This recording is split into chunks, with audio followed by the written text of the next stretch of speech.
Good evening, everyone. It's so nice to see you. My name is Katiana Ballantyne. I'm the mayor of Somerville.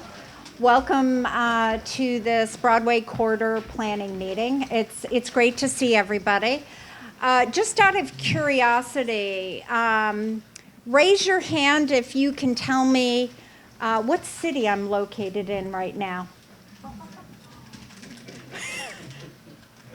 Yes, so how about, see where all those bottles are over there?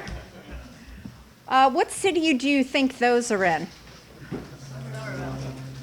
Yes, they are. So this space is really, a depiction of what you all are going to try to be working with. The boundaries here of making the corridor from Ball Square to this area up to Magoon Square, a place where you all feel really comfortable in. So it's wonderful to see Medford and Somerville here.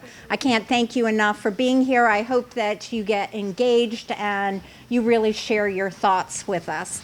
And then I would like to introduce some of the staff, and I would just ask them to raise their hand. Since I am in Medford, I'm going to start with Medford. If you're here from the Medford Planning Department, please raise your hand. Okay, wonderful. And if you're here from the Somerville Planning Department, please raise your hand. Okay, wonderful. Thank you. So I hope you have an engaging, fun evening. It's wonderful to see the kids here too, so I hope you will draw on the papers and tell us what you want too. That's really important, okay? Thank you, everybody. I'll pass it over to Sarah Lewis, who's the Somerville Director of Planning. And again, I echo the mayor's thank you for coming out. I am not going to talk very long. I am just going to introduce myself as Sarah Lewis. Please flag me down if you have any questions as you go through this. We have a lot of facilitators in the room to make sure that this all goes smoothly. But without further ado, I'm going to hand it off to Jeff Davis of Horsley Witten, who is our lead consultant on it. Thank you so much, Sarah. Welcome everyone to Medford and Somerville and the Broadway Corridor. Really appreciate you being here, and I will also be trying to keep my presentation brief because the primary reason we're here tonight is to hear from you. So I am here with my colleagues, John and Ellen and Cassandra, who are all part of the team who will be working on this. We're with the Horsley Witten Group, firm based in Sandwich on the Cape, but most of our team is from our Providence office. So, want to go very briefly over what we are trying to accomplish with this project. For those of you who were here at our kickoff meeting in January, this might be a little repetitive. I'm just going to go through these very quickly.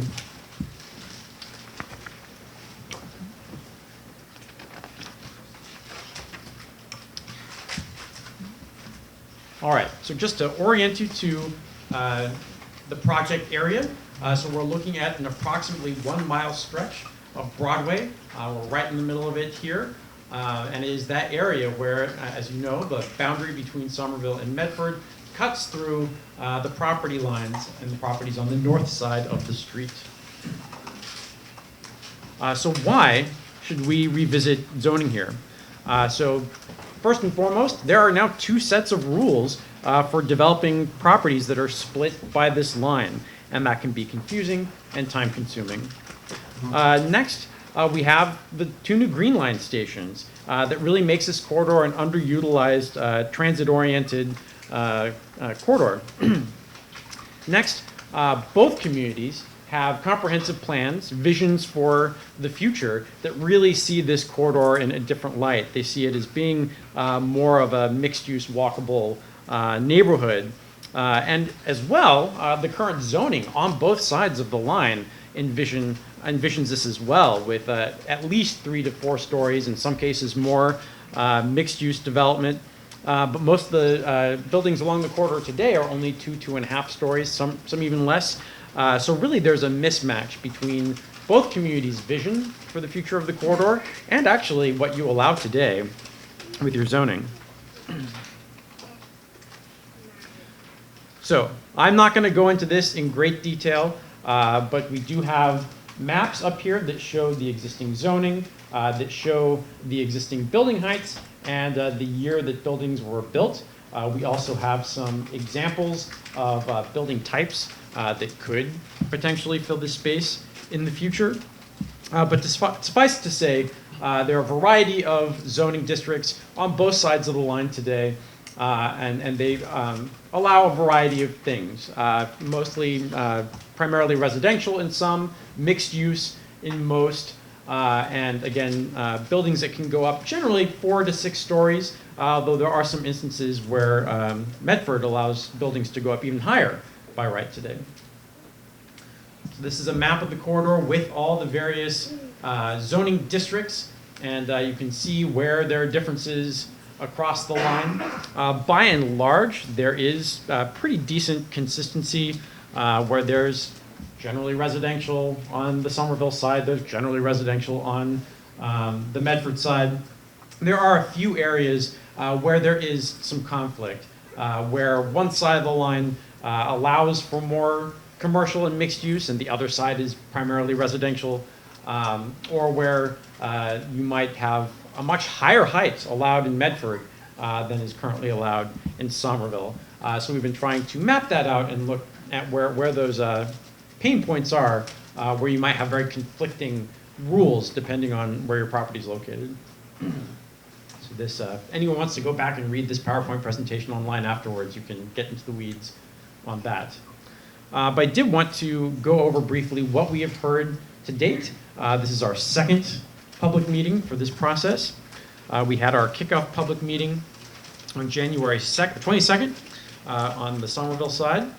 And at that meeting, we asked people to think about what you loved about this corridor, things you want protected and preserved, things that should be strengthened, so existing things that could be improved, and things that could be transformed, things that you think could be different, should be different. We also had an online survey that asked people the same questions. That was on Somerville's website, but is also linked from Medford's website. And finally, city planning staff have interviewed a number of stakeholders, including business owners and other property owners across this corridor, as well as city department staff.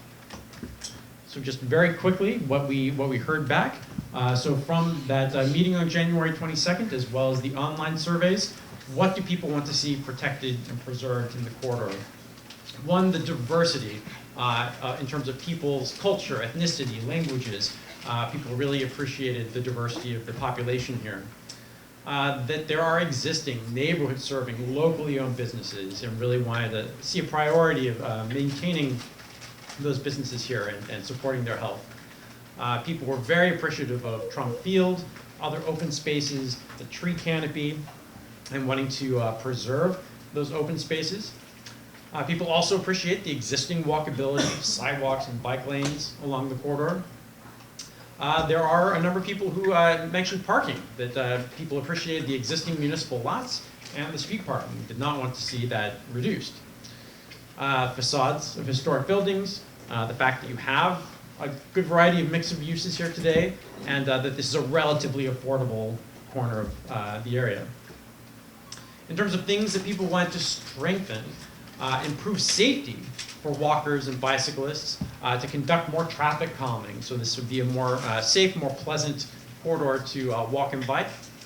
Also looking to reconfigure the roadway to make traffic run more smoothly, parking, bus lanes, bike lanes, just so that all those different components of the right-of-way work better together. Better configuration for loading specifically, that came up among a number of the businesses. Improving communications between the cities and businesses as well as the public. More public input about changes to the public realm. So a discussion that, yes, we get to talk about what should be changing in zoning, but do we get to have public conversations about where sidewalks go and where the street trees go and where we have on-street parking. And a desire to improve infrastructure, water, sewer, and streets in order to support new development. Improving placemaking and wayfinding between commercial hubs, particularly between the two squares, to make it more obvious that they're close and walkable. And to improve open space, including improving the programming at your public spaces. And then finally, transform, things people wanted to see differently around the corridor. A desire to see building taller, mixed-use residential, particularly near the transit stations, and potentially taking consideration air rights.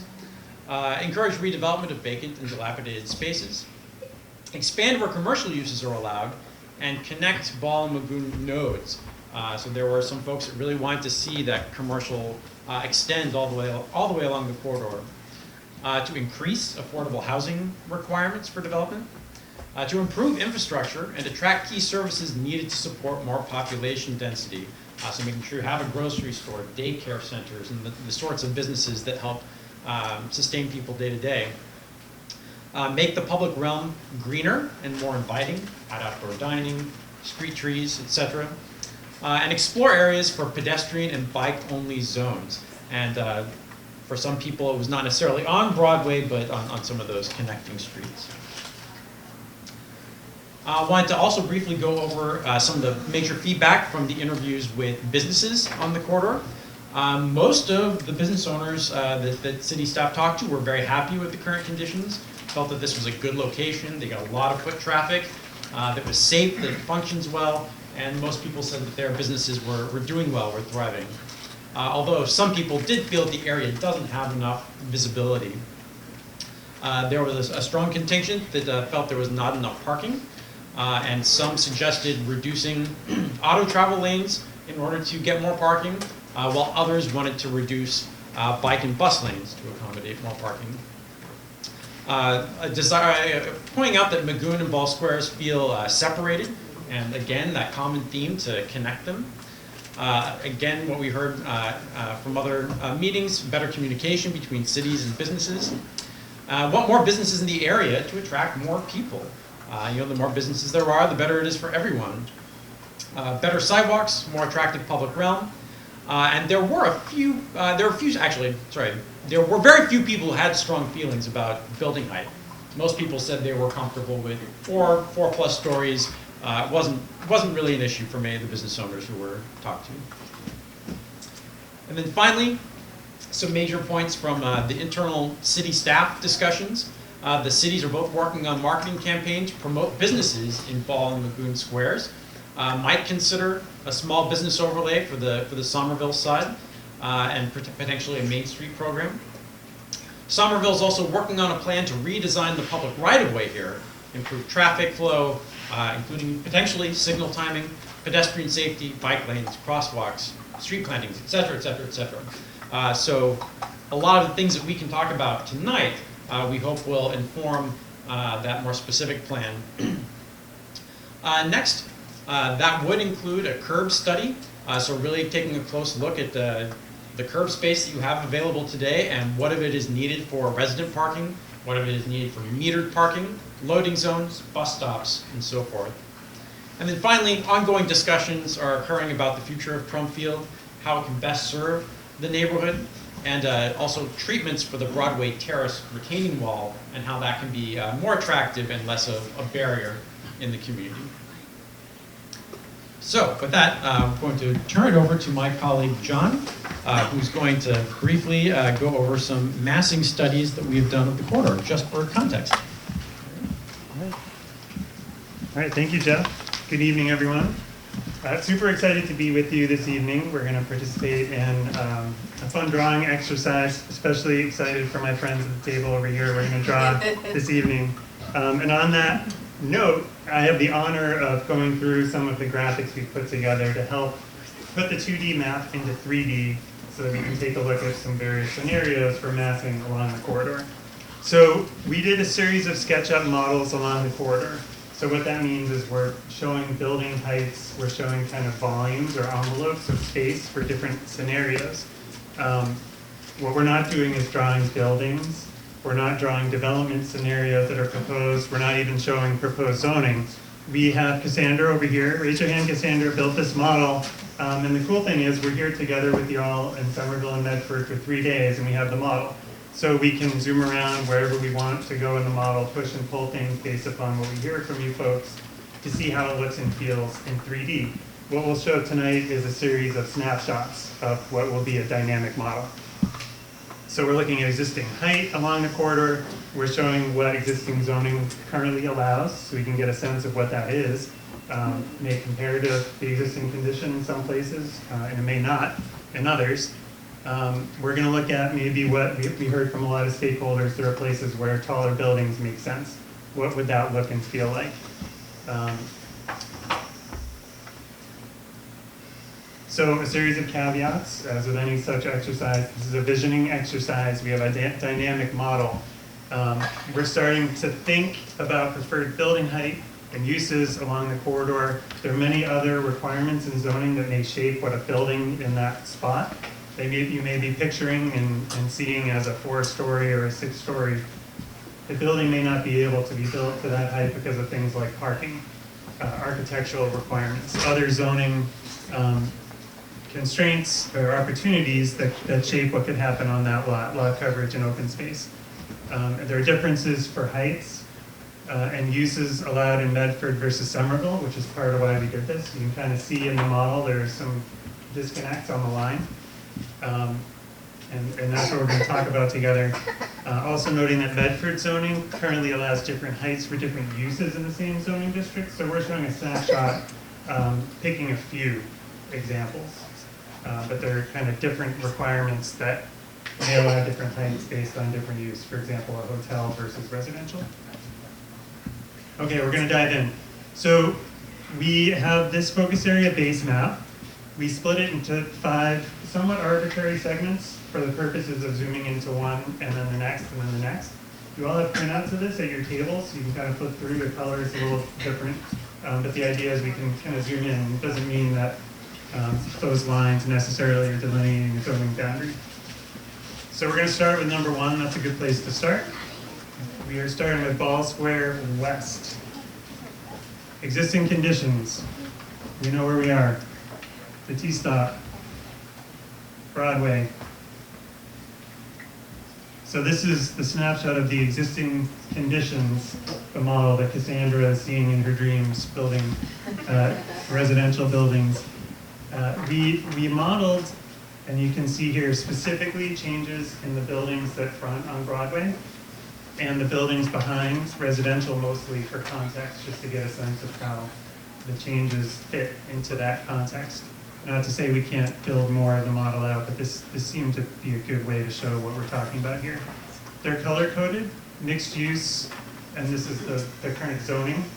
So mixed use, the residential fades back, and industrial, we know that is residential building now, but on the zoning maps, just for clarity and for us to be using the same information across this, it's industrial on that map. So this is the existing condition. You can see the building heights kind of as a guide. I'm going to start flipping back and forth. This is what current zoning allows. So you can see a 4-story along the corridor. You can see a kind of a setback. So Medford, and this is a case where we're picking a use, allows multifamily residential, if I'm saying that right, multifamily residential up to 6-story within this specific zone in Medford, which is the reason for that disconnect. There may be reasons to want upper story setbacks, so the massing is pulled back away from the visual street experience. That's not why that's that way. And a potential zoning scenario. So we're going to walk through existing conditions, existing zoning, and one potential scenario for each of these 5 kind of snapshots on the corridor. Potential zoning scenario, and I'll go back and forth here. We heard from stakeholders that maybe near the T station is a place where some increased height and density makes sense. What would that look and feel like? So going up from the existing zoning to be, say, 6-story, closer to the T, that maybe steps down in intensity as you move west. This is what we want to hear from you folks. You have at the table, does this make sense? Should it be higher? Should it be in a certain place and not in a certain place? And we'll keep moving. So segment 2, call this ball square east. Green line, the T is right about here. And Broadway. Existing condition. So interestingly, we have commercial, that's the pink, which I believe doesn't include residential, primarily doesn't include residential. So that's what the reason for that different color. Mixed use and then residential in the yellow. Current zoning shows 5-story actually in that commercial zone. And then marching down the corridor to the east, the zoning allowing 4-story, and you can kind of guess where the Somerville and Medford line is. And that's the 6-story allowed by Medford zoning for multifamily residential. So this is the kind of thing in 3D that this exercise illuminates. And if we had a potential scenario, kind of similar to the last one, showing a little bit more density near the T,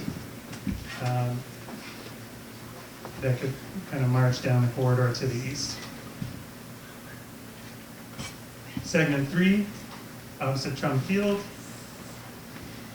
Existing condition. We have mixed use kind of bookending, residential in the middle. Current zoning, allowing up to about 4 stories. And then we'll get to our 15-story friend here in a second. But what would that feel like, say, 6-story to 5-story along Trump Field? Question for you all. Segment 4, Lagoon Square. Existing condition, where we sit today, in Broadway and Medford Street. So the current zoning, you can see the difference in the 4 and the 6-story. Obviously, this building built relatively recently, but there's no reason for us to not make sure we factor that in. You can see some of the step backs. The Medford line kind of cutting across in that direction. And then a potential zoning scenario. Now, there aren't many sites that are this big. We were asked, say, what could we put a hotel? Medford zoning allows for 15 stories for hotel use. What would that look like? Some of you may say, oh, wow, interesting. I like it. Some may say, oh my goodness, no. Some of you may say, oh, interesting idea. Maybe it works somewhere else. That's what we want to hear from you. But again, that's behind the Medford Somerville line, is that increased density for a hotel use. We're testing it. And then elsewhere, you know, the 6 stories feel right. We heard some ideas about extending Lagoon Square, mixed use and commercial to the south, so we could extend this model, if that is something we hear this evening. And then segment 5, we're all the way east, kind of transitioning to more residential. We have Sherburne Court, kind of in the middle there. So you can see that transition from the mixed use to residential. The red to the yellow. Current zoning, stepping down. Potential zoning scenario to consider, you know, is this a place that makes sense for increased massing and height?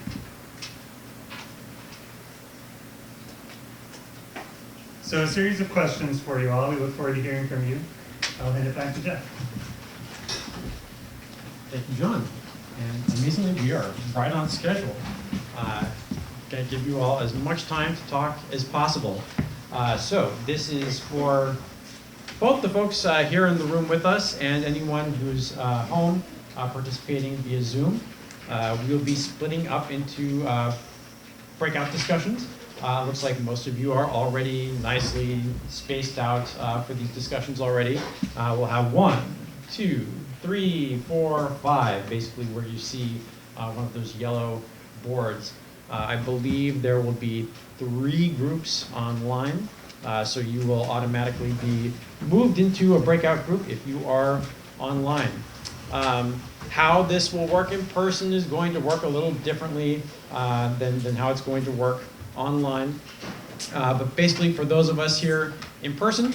Your facilitator will be walking you through this exercise. We have a number of ways for you to give your feedback. You have the large-scale maps in front of you. We have stickers. We're going to be asking you to put stickers on the map to show your preferences. You can draw on the maps. You can write on the boards. There are sticky notes at the table. If you would like to write something more specific on a sticky note, please do that. Everyone should also have, there's a stack of participant worksheets at every one of these stations. So please make sure those are distributed and that everyone gets one of those. If there are specific things that you would like to write down, please do write them down. We'll be taking notes, but we want to make sure we're capturing your feedback in your own words. Also, and this will be up on the screen while you're working, the same questions that you're being asked tonight are basically been turned into an online survey. So if you feel like you want to go back and do a deeper dive and give us more specific input online, you can do that. Please tell your friends and neighbors and family members who are not able to participate this evening. That will be open for a little while. I don't know, staff, how long we're going to keep that up, but at least for the next couple days. So please encourage anyone else to give their feedback. All right, I'm going to leave this here. So with that, let's assign. So John, are you with table number 1? This is table number 1. This will be table number 1. Whatever you say. All right, Ellen. All right, Ellen here. Where is my facilitator? Excellent. Is that Andrew? Yes. Andrew, table 3. I will be table 5, and Cassandra, table 4.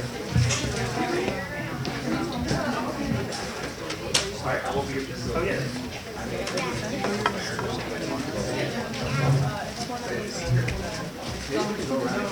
You are the back one.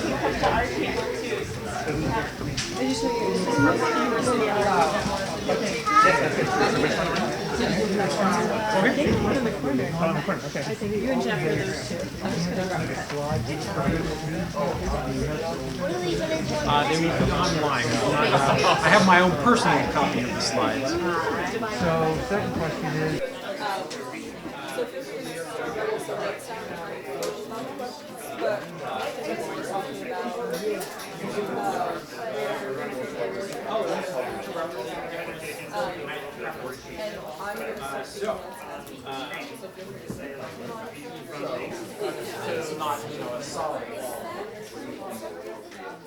Today here, the zoning maxes out on the Somerville side 4 stories, with the exception of that one. All right. Thank you, everyone. I hear we had some great conversations. We just want to take a few minutes to do a quick report back so that other folks can hear what other tables discussed. We don't want to do like a full-blown summary of everything that your table discussed. Really just 1, 2, 3 things max that were some of the key takeaways from your table. And I'll start with my table, table number 5. In brief, this table was very comfortable with taller buildings across the entire corridor, 4 stories plus, particularly 6 or more around the transit stations. We are also comfortable with more commercial space along the corridor. There were some concerns about requiring commercial space, active commercial space on the entire corridor because of some of the consequences, unintended consequences that might have, but are very interested in seeing more retail in the area and see that retail being supported by the extra residential density. And lastly, really wanting to see if the cities can work together to incentivize redevelopment of some persistently vacant or underutilized parcels along the corridor, and to really invest more in trees and greening the corridor. So with that, I will randomly choose Ellen's team. Oh, yes, so I get to present. So our table also wanted to see more mixed use, commercial plus residential all along the corridor, particularly across from Chum Field, where it would enhance the usability of Chum Field to have more commercial there.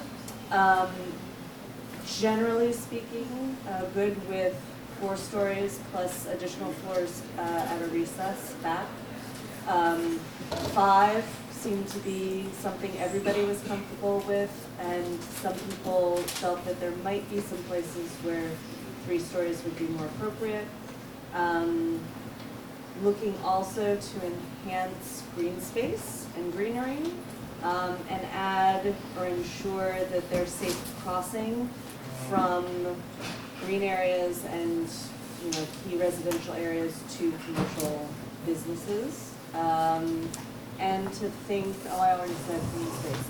There was a disagreement about parking. Some people felt that we shouldn't take any more parking away, and some people who felt like we didn't need parking as long as there was density in residential occupancy to support businesses in the area. But that's a future thing. But that's a future thing. So we need parking now. We need parking now. Because that's only going to be. And Cassandra, do you have a separate table back here? Yes. Okay. Thank you. Our numbers are dwindling because it was bedtime. But yes, what you said resonates a lot with what we were discussing. So we are in favor of more mixed use, kind of everywhere along the corridor. More stories, especially at transit hubs, like the Ball Square, T-stop and kind of surrounding corners, and the Magoon Square intersection, and then more vibrancy, particularly at Trum Fields. I would like to see someone at every corner of Trum at every hour of day, if that's legal.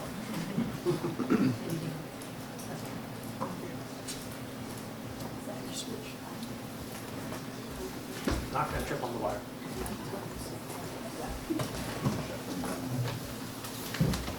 Hello, everyone. So for our group, echoing a lot of what the other groups have said, fine with 4 stories, comfortable with 6 with the recess on the upper stories, and really keeping in mind the south side of Broadway when it comes to sunlight and making sure that there's sunlight for those properties, especially Trump Field.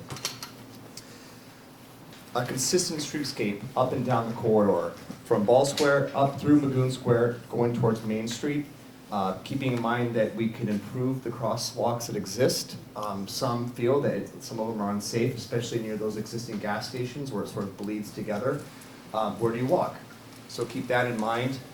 And then for uses, we want this to be an active corridor up and down, mixed uses throughout the entirety of the corridor, keeping in mind active uses on those ground stories, but also making sure that we do keep in mind those more maybe passive uses, law offices, chiropractors, etc.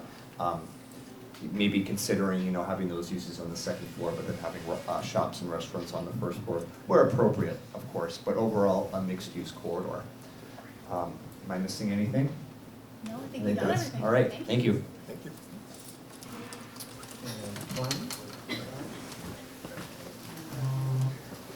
Ours are pretty similar to the rest of you. We felt that having building up certainly around existing commercial areas in Ball Square and Magoon Square is very important. There was, talking about 6, nobody seemed to be very uncomfortable with that. When we get into between, there was a little bit of debate about the height, but general feeling that height is good. Is it 4, is it 5, is it 6, but not a challenge with that. Everybody supports the idea of commercial development, likes it a little bit centralized if possible to kind of create a neighborhood feel. The bigger concern isn't not having mixed use, but requiring it in a way that would lead to vacant storefronts, which many of us have seen in buildings that require a certain thing and then nothing ever comes in. We all felt very strongly that the street could be more user-friendly, that it's kind of like a highway now, and things that contribute to traffic calming and to ways that, kind of keep things for the buses, the important bus lines that are there, but also for bikes and pedestrians, and increasing green space, and increasing usable green space in ways that the parks are more usable by everyone, which was, said over at the other side of the room as well. I think those were our main yeah, I think those were the main points. Fantastic. Thank you all so much. I'm pleased. I hope you're all pleased. This was really productive for us as a team. Next steps, we will be in this room all day tomorrow. We'll be meeting with city staff throughout the day and city leadership from both communities. We are having an open house for the public here in this room from 3 to 5. No formal agenda, but if you would like to drop in, see what we're doing, if you had some ideas today that you wanted to flesh out even further, everyone is welcome to come and be part of that conversation.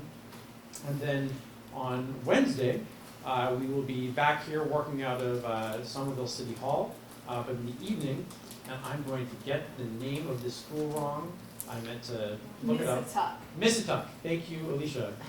So we have Missituck School, elementary school in Medford, from 7 to 9 p.m. on Wednesday, and that will be our opportunity to, what's that? The online groups. Oh my gosh, the online groups. I am so sorry, and I had written myself a note to do that. So we're gonna take a few minutes to hear the feedback from the online groups, and I'm not sure which where are we? Sure. Okay. Yeah, I can report out. Yes, this is my group. Hi, I'm Steve with the City of Somerville. So we sort of looked at the corridor in the separate segments. Oh, you can stand up there? Okay, I can do that.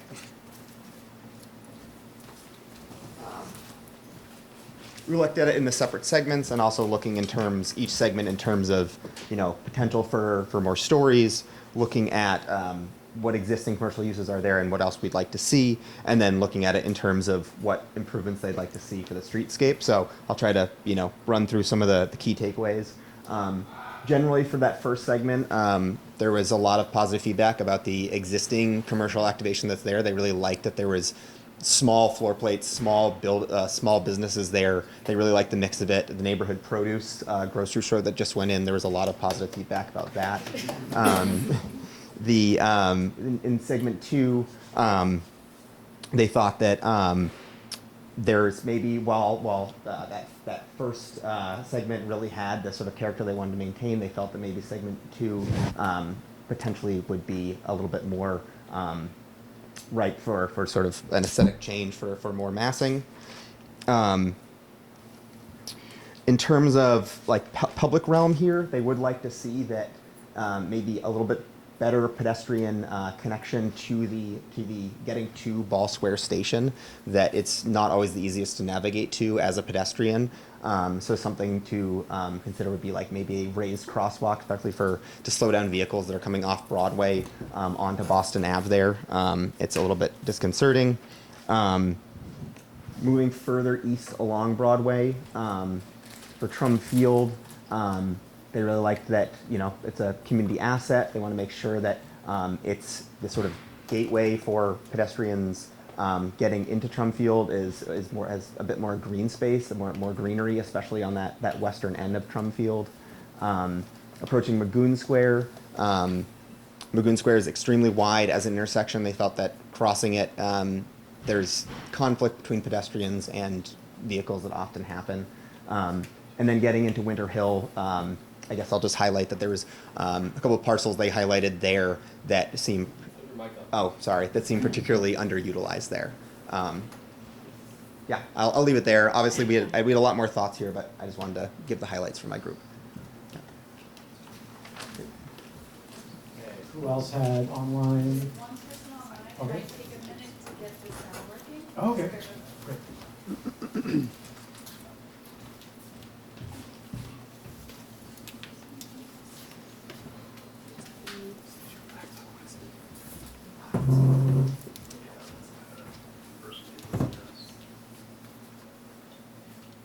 We can hear you. Keep talking. On Zoom, we can hear you. I'm talking to one of the city planners who said, hopefully everyone can hear me, but it seems like no. Yes, we can hear you. Now we can. Okay, we're good to go now. Yes. Okay, good.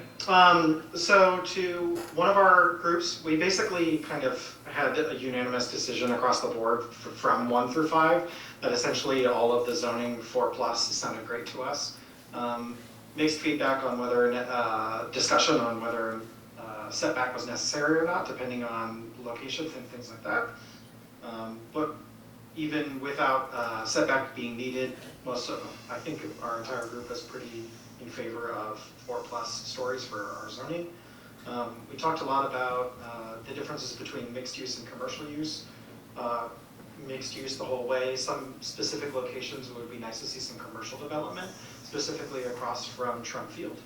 And then including connections to those commercial use buildings across the street on the northern side of Broadway to really make that a destination rather than a thoroughfare. We also discussed changes to Magoon Square intersection on Broadway and removing some connections to that intersection, making the street narrower there, things to improve mobility for everyone who uses that intersection, as well as making Magoon Square, helping to remove the food desert in the area by introducing grocery stores like neighborhood produce or something larger within Magoon Square.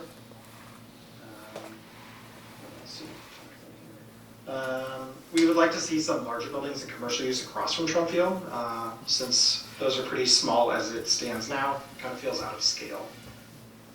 But I think that's everything we covered. Thank you so much. Yay, technology, that actually worked. Is there a third group? Okay. All right, fantastic. So with that, I think I've given you the spiel for the remainder of the charrette schedule. Tell your friends and family. voice.somervillemad.gov/Broadway-corridor. So that is the website for the project. All these materials will be up there. The survey, based on all the questions that you discussed today, is up there. Again, please encourage anyone you know in either community to visit and give their feedback online. If you want to go back and give more feedback online, of course, you're more than welcome.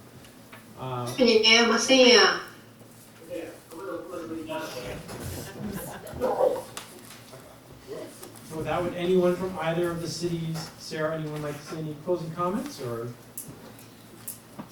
Don't feel pressured. Yeah.